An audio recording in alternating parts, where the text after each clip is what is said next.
Good morning friends, मैं आपका शिक्षक अनिल कुमार। कल हमने वीडियो नहीं डाली और परसों भी नहीं डाली। उसका रीज़न ये है बच्चों कि हम मतदाता पर्ची बांटने में बिजी हैं और बड़ी मुश्किल से पढ़ाने का समय निकाल पा रहे हैं। इधर तुम्हारी परीक्षा भी है और हमारे जनपद में 7 मई का वोटिंग है, यानी पोलिंग है।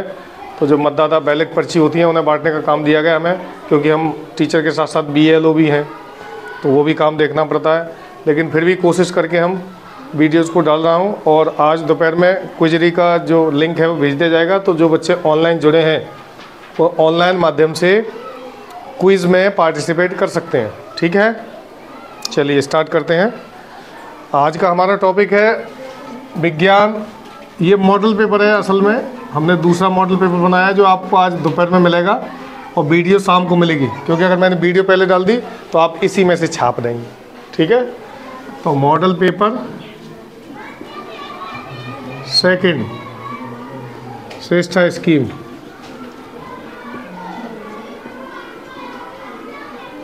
दो 2024-25। ठीक है, अब इसमें हम विज्ञान के क्वेश्चन लिखाएंगे और सामाजिक विज्ञान के और करंट अफेयर्स के।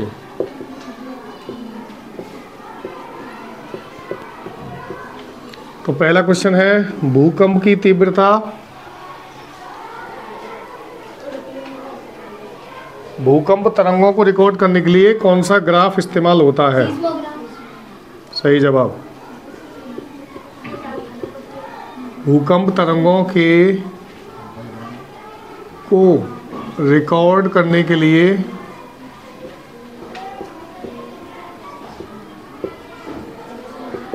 कौन सा यंत्र काम आता है? सीस्मोग्राफ। सीस्मोग्राफ। अगला क्वेश्चन देखेंगे, प्रकाश की चाल सर्वाधिक किसमें होती है? किसी को आंसर मालूम है? प्रकाश की चाल होती कितनी है? 3 × 10⁸ मीटर प्रति सेकंड। ठीक है, प्रकाश इस संसार में और इस ब्रह्मांड में अगर सबसे तेज किसी की चाल है तो प्रकाश की ही चाल है। और महान वैज्ञानिक आइंस्टीन ने कहा था कि इस धरती पर मौजूद कोई भी पिंड या कोई भी वस्तु प्रकाश की चाल को क्रॉस नहीं कर सकती या उससे तेज नहीं चल सकती है।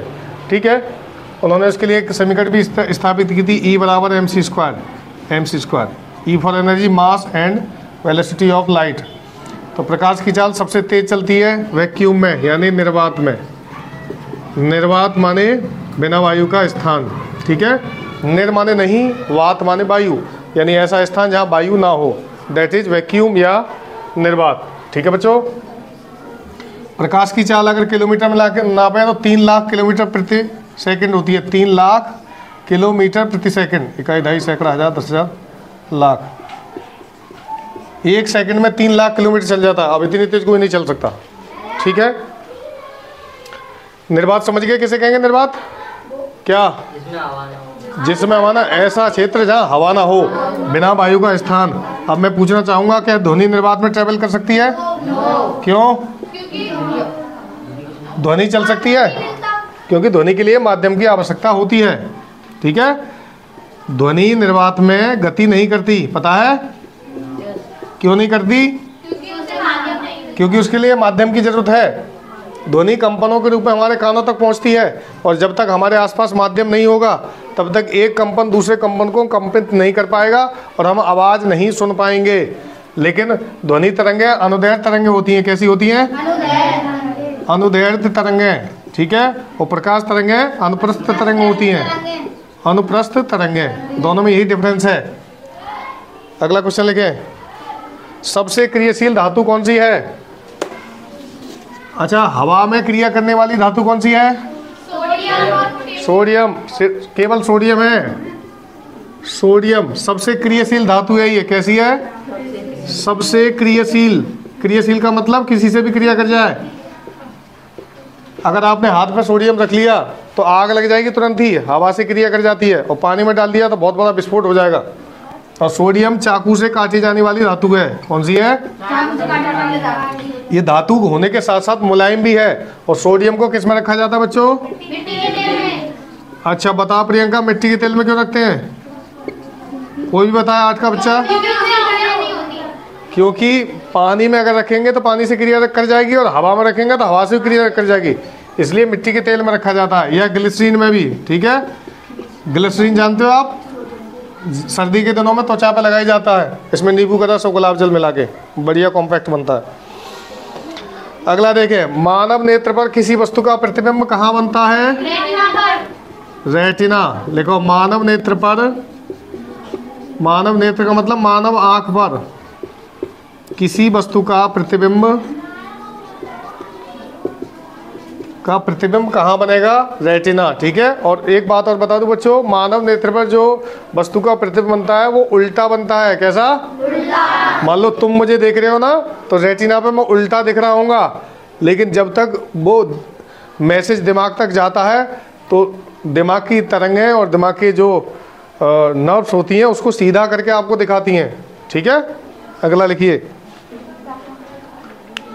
कांच का चटका हुआ भाग किस कारण से चमकता है? Very good. देखो, तुमने कांच में दरार पड़ी देखी है कभी? देखिए, या गिलास चटक जाए तो वो चांदी की तरह चमकता है, देखा? तो कांच का चटका हुआ भाग, लिखते जाओ तेज स्पीड से, कांच का चटका भाग क्यों चमकता है? यह है प्रकाश का पूर्ण आंतरिक परावर्तन। ठीक है, इस पर और भी घटनाएं हैं, एक और बताओ इसके लिए। एंडोस्कोपी इसी पे काम करती है। कौन सी? क्या होती है एंडोस्कोपी, बताइए। एंडोस्कोपी क्या किसे कहते हैं? नहीं, इससे आंतों की जांच की जाती है। किसकी? आंतों में अगर अल्सर हो जाए तो उसकी जांच के लिए एंडोस्कोपी इस्तेमाल। अल्सर माने आंतों में घाव हो जाना। ठीक, और कौन सा है पूर्ण आंतरिक परावर्तन में? हीरे का चमकना। ठीक है, हीरे का चमकना वो भी इसी के कारण होता है। और ऑप्टिकल फाइबर, ऑप्टिकल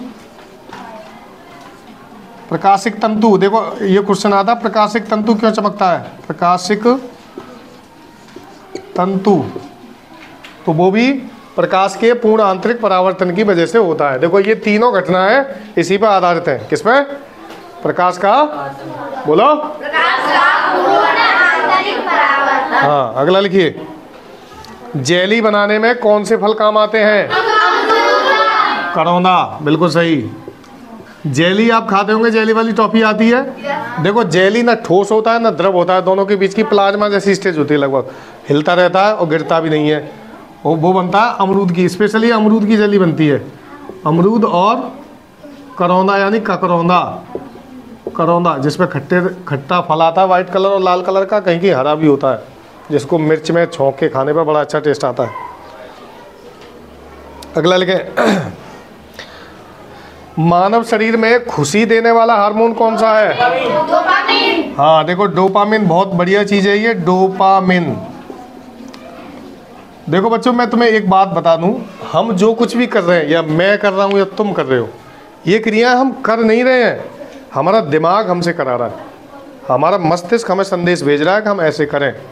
ठीक है, ठीक है ना? अब जो तुमने यस सर बोला, ये भी दिमाग से संदेश आया था कि सर की बात का जवाब दो और यस सर बोलो, या मैं जो तुम्हें पढ़ाने का काम कर रहा हूँ। अच्छा, इस समय मेरे दिमाग का कौन सा हिस्सा सबसे ज़्यादा यूज हो रहा है? सेरिबेलम। Right answer. दीदी के लिए ताली बजाओ। ये जो हिस्सा होता है जिसमें थोड़े थोड़े बाल उड़ते जा रहे हैं, दिख रहा होगा तुम्हें, यहीं से वैज्ञानिक गंजे हो जाते हैं, ये सेरिबेलम होता है। क्या होता है? ये सबसे ज़्यादा हीट हो जाता है पढ़ाते समय, अपने आप को प्रस्तुत करते समय, लेक्चर देते समय, सबसे अधिक इसी हिस्से का इस्तेमाल होता है। इसीलिए बाल यहाँ से गिरते हैं और हम अपनी सुंदरता को खोते जाते हैं, क्योंकि बाल ही सुंदरता है, आप जानते हो। अगर बाल ना हो शरीर पर, मतलब खोपड़ी पर, तो अच्छे से अच्छा व्यक्ति भी अजीब सा लगता है। ठीक है ना? चलिए लिखिए अगला, डोपामिन लिख लिया। मानव शरीर में खुशी देने वाला हार्मोन है डोपामिन। चलो बढ़िया बात है। पाइनस, पाइनस फ्रूट का नाम क्या है? तुमने चिलगोजा देखा है? चिलगोजा किसी ने खाया है? चिलगोजा बहुत महंगा आता है, बहुत गर्म भी होता है। ये पाया जाता है, पाइनस का फल है ये। किसका? पाइनस पाए जाते हैं पहाड़ी क्षेत्रों में। ये पाइनस पेड़ है, ठीक है, पाइनस का पेड़। इस पे पाइन कोन पाया जाता है, पाइन कोन जिसे शंकु जैसा होता है, उसके बीच में ही होता है जी चिलगोजा, उनमें भरे रहते हैं। लकड़ी का फूल होता है, किसी ने देखा हो तो, पाइनस का। हाँ, गिलहरी भी खा लेती है। तो ये सबसे महंगा फल होता है, लगभग 8,000 रुपये किलो, कम से कम 800 रुपये का 100 ग्राम आएगा, और बहुत गर्म भी होता है खाने में। तो इसका नाम है पाइनस जेरार्डियाना। क्या नाम है? जेरार्डियाना। यही पूछा गया परीक्षा में कि इसका वैज्ञानिक नाम क्या है, पाइनस जेरार्डियाना। अगला लिखें, वर्दी प्रजनन पौधे के किस भाग से होता है? Vegetative reproduction. बताइए। वर्दी प्रजनन होता है प्रकंद से। प्रजनन, देखो वर्दी प्रजनन का मतलब गांठ से पौधे का उग आना। अब ऐसी फसल बताओ जिसकी गांठ लगाई जाती हो। गन्ना, बिल्कुल सही। और अरबी भी प्रकंद है, ठीक है। तो गन्ना जो है, गन्ने की जो वो होती है गांठ, उनसे वेजिटेटिव रिप्रोडक्शन होता है। अभी हमने कुछ दिन पहले देखा था क्या, शहतूत के सारे पत्ते गिर गए थे, बिल्कुल एक भी पत्ता नहीं था कसम खाने के लिए भी। और कुछ दिन बाद देखते हैं कि नए पत्ते आ गए एकदम, तो नई कलिकाएं फूटती हैं, वहीं से वर्दी प्रजनन हो जाता है, वेजिटेटिव रिप्रोडक्शन। अगला लिखें, प्रकाश तरंग का सिद्धांत किसने दिया? प्रकाश तरंग का सिद्धांत किसने दिया? हाइगेंस। प्रकाश तरंग का सिद्धांत किसने दिया? हाइगेंस। ठीक है, आप बोल के लिखिए, मैं बोर्ड पे इतना लिख नहीं पाऊंगा ना, वीडियो लंबी हो जाती है फिर। ठीक है, 3 बार बोलूंगा तो आराम से उसको लिख लेना, वीडियो को देख के पॉज करके। मौसम संबंधी घटनाएं कौन से मंडल में होती हैं? आंधी, तूफान, बिजली कड़कना, ओले और बर्फ गिरना, ये सारी घटनाएं होती हैं क्षोभ मंडल में। किसमें? क्षोभ मंडल। ठीक है, इसका कमंडल से कोई मतलब नहीं है ना। कुछ बच्चे कमंडल समझने के साथ कमंडल की बात चल रही है। अगला क्वेश्चन देखिए, वायुमंडल में अपेक्षित आर्द्रता, अपेक्षित आर्द्रता किससे मापते हैं? ये होता है हाइग्रोमीटर। हाइग्रोमीटर। देखो बच्चों, अब ये होती क्या आर्द्रता? ह्यूमिडिटी। वायु में पानी के छोटे छोटे कणों का होना आर्द्रता कहलाता है। क्या कहलाता है? ह्यूमिडिटी, यानी ह्यूमिड होना। सबसे अधिक आर्द्रता होती है बरसात के मौसम में। कब होती है?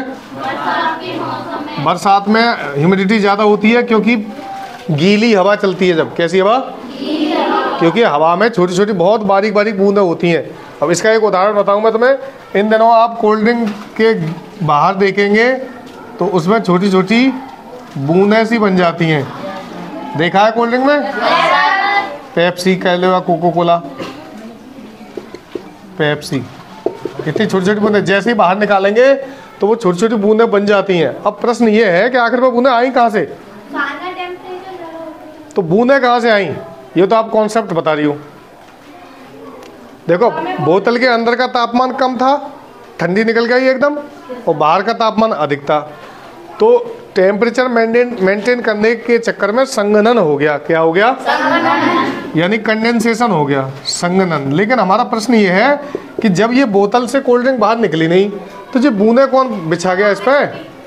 इसका मतलब हवा में पानी है। क्या है? हवा में पानी है। वही होता है आर्द्रता। क्या होता है? आर्द्रता। वो हवा में छोटी छोटी वाटर ड्रॉपलेट्स जो होती हैं वो कम तापमान में आकर यहाँ पे जम जाती हैं। क्या हो जाती हैं? जम जाती हैं। और ठीक है, और इसको हम संघनन बोलते हैं। क्या बोलते हैं? कंडेंसेशन। और ऐसा लगता है जैसे बोतल को पसीना आ रहा हो। देखा? हाँ, और ये क्रिया बरसात के दिनों में और तेज हो जाती है। ठीक है, पानी लीजिए। अगला क्वेश्चन देखिए, कौन से ब्लड ग्रुप में एंटीजन नहीं पाया जाता?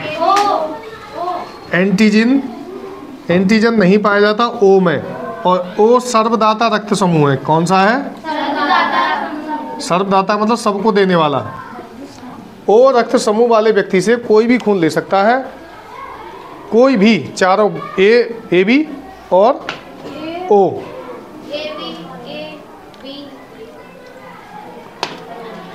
अगला देखें, ये देखो न्यूमेरिकल है। 100 न्यूटन के बल पर 100 न्यूटन के बल द्वारा 5 वर्ग मीटर पर, देखो हमारा दाब का सूत्र होता है दाब बराबर बल बटे क्षेत्रफल। क्या होता है?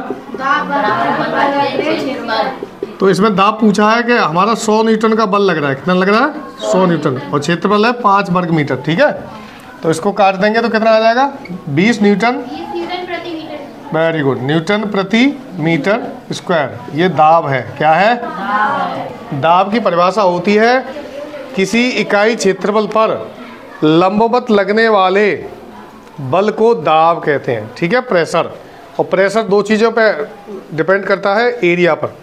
अगर एरिया ज़्यादा है यानी क्षेत्रफल ज़्यादा है तो दाब कम लगेगा, और क्षेत्रफल कम है तो दाब ज़्यादा लगेगा। इसीलिए सुई की नोक नुकीली रखी जाती है, यानी उसका क्षेत्रफल बहुत कम रखा जाता है। अगर इंजेक्शन में ये इतना मोटा सूजा घुस जाए तो नहीं घुसेगा, क्योंकि इसका क्षेत्रफल अधिक है। ठीक है, हम अगर पानी पे चल रहे हैं या किसी ऐसी चीज़ पे चल रहे हैं जिस पे हमें रुके रहना है, तो हम अगर, अब तुमने देखा है नाव देखिए, नाव का नीचे का क्षेत्रफल अधिक होता है, इसलिए वो पानी पे दबाव कम डालती है। ठीक है, अगर नाव नुकीली बना दिया तो वो सीधी की सीधी पानी में चली जाएगी। इसलिए क्षेत्रफल ज़्यादा दाब कम, और क्षेत्रफल कम दाब ज़्यादा। क्लियर है? आगे देखो, सभी अम्लों में कौन सा तत्व पाया जाता है? जितने भी अम्ल होते हैं, देखो HCOOH, CH3OH, HCl, HNO3, HCl, H2SO4, इसको तेजाब भी बोलते हैं। क्या बोलते हैं? बैटरियों में डाला जाने वाला तेजाब है ये H2SO4। कॉमन भाषा में लोग अम्ल को तेजाब ही बोलते हैं। ठीक है, ये नमक का अम्ल है। कौन सा है? ये सोरे का अम्ल है। सोरे का अम्ल किसका? सोरे का। और ये है नमक का अम्ल। ठीक है, हाइड्रोक्लोरिक अम्ल, नमक का अम्ल, इसको बोलते हैं हाइड्रोक्लोरिक अम्ल। इसको नाइट्रिक अम्ल क्या बोलते हैं? नाइट्रिक अम्ल। और इन दोनों को मिलाने से क्या बनता है? हाँ बताओ भाई, HNO3 और HCl को मिलाने से क्या बनेगा? बोले 9th वाले बच्चे, नहीं पता। अम्लराज। क्या बनता है? अम्लराज। अम्लों का राजा। ये और ज्यादा भयानक एसिड हो जाता है। और अम्लराज में क्या घोला जाता है? सोना। वेरी गुड, परीक्षा में क्वेश्चन आता है सोना किस में घोला जाता है? अम्लराज। अम्लराज बनता कैसे है? हाँ, इन दोनों को 3:1 में मिलाते हैं, यानी 3 cc HNO3, 3 cc HCl और 1 cc HNO3 मिक्स कर लेंगे तो क्या बन जाएगा? क्या बनेगा? क्या घोला जाएगा इसमें? सोना। सोने का प्रतीक क्या है? AU। ऑरम। ऑरम मीन्स सोना। क्लियर? अब ये है एसिटिक अम्ल। किसका नाम है एसिटिक अम्ल? सिरका। वेरी गुड, दीदी के लिए एक बार ताली बजाओ। एसिटिक अम्ल यानी सिरका, जिसको हम विनेगर बोलते हैं। देखा आजकल चाउमीन में और फ्राइड राइस में दनादन खा रहे हैं विनेगर, ये वही विनेगर है, एसिटिक एसिड। सफ़ेद रंग का पानी जैसा खट्टा होता है बहुत ज़्यादा। ठीक, इसको बोलते हैं सिरका। ये मैंने गलत लिख दिया, सिरका ये है CH3COOH। ये तो फार्मिक अम्ल है। क्या है? फार्मिक अम्ल। ये किस में पाया जाता है? फार्मिक अम्ल किस में पाया जाता है? लाल चींटियों में। लाल चींटी किसी ने खाई है? हालांकि ये प्रश्न ऐसा है कि जिसको ये कोई जानबूझ के कैसे खा लेगा चींटी, लेकिन अगर बाई चांस अगर बूढ़े में चीनी में संग चली जाए तो वो खट्टी लगती है। तो लाल चींटियों में पाए जाने वाला फार्मिक अम्ल होता है, और ये स्वाद में खट्टा होता है। अम्ल तो सभी खट्टे ही होते हैं, अम्ल की पहचान ही है खट्टा होना। ठीक है, तो तुमने देखा होगा कभी कभी जलेबी में चीता चला जाता है, ठीक है, और जोश जोश में हम चबा डालते हैं उसे, तो वो होता है फार्मिक एसिड। और ये अक्सर परीक्षा में क्वेश्चन आता है इस तरह से कि लाल चींटी काटते समय कौन सा अम्ल अवक्षेपित करती है? अवक्षेपित माने तुम्हारी त्वचा में ट्रांसफ्यूज कर देना। ठीक है, अब एक प्रश्न ये आता है बच्चों कि जब ददोरा जो पड़ जाता है ऐसे, तो चींटी काटती है, मैं ऐसे हाथ मारते कट गई, ठीक है। तो वो जो अम्ल छोड़ती है और जैसे हम ऐसे मसल देते हैं तो वो उतने हिस्से में फैल जाता है और उसी से ददुए पड़ जाते हैं। क्या कहते हैं? ददोरा, ददुए, हाँ जो भी है वो पड़ जाता है, ठीक है। तो ये फार्मिक अम्ल होता है। सबसे अधिक किसमें होता है फार्मिक अम्ल? सबसे अधिक किसमें पाया जाएगा? काले बिच्छू में। किसमें? बिच्छू।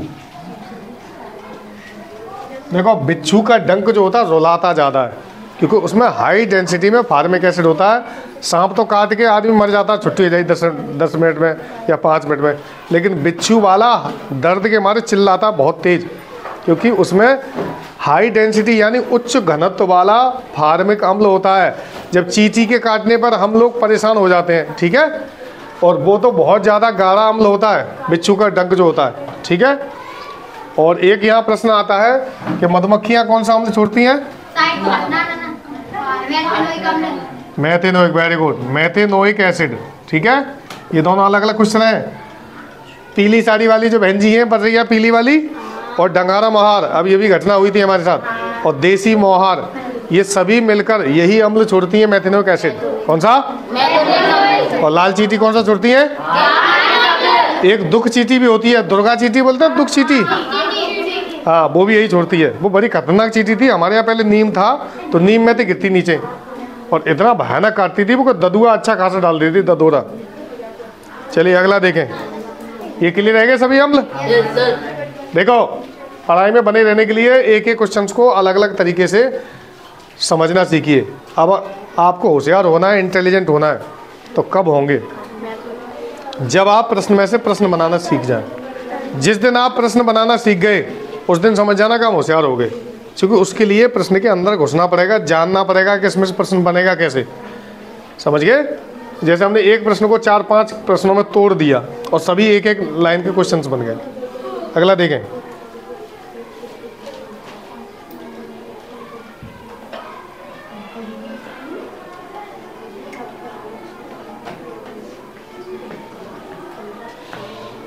इंसुलिन हार्मोन कहाँ से निकलता है?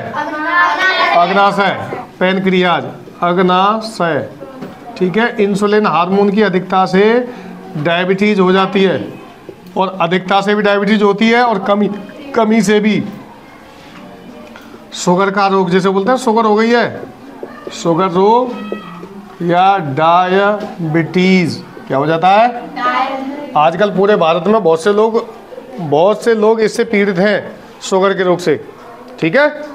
चीनी खाना बंद हो जाता है, बहुत कम मीठा खाते हैं।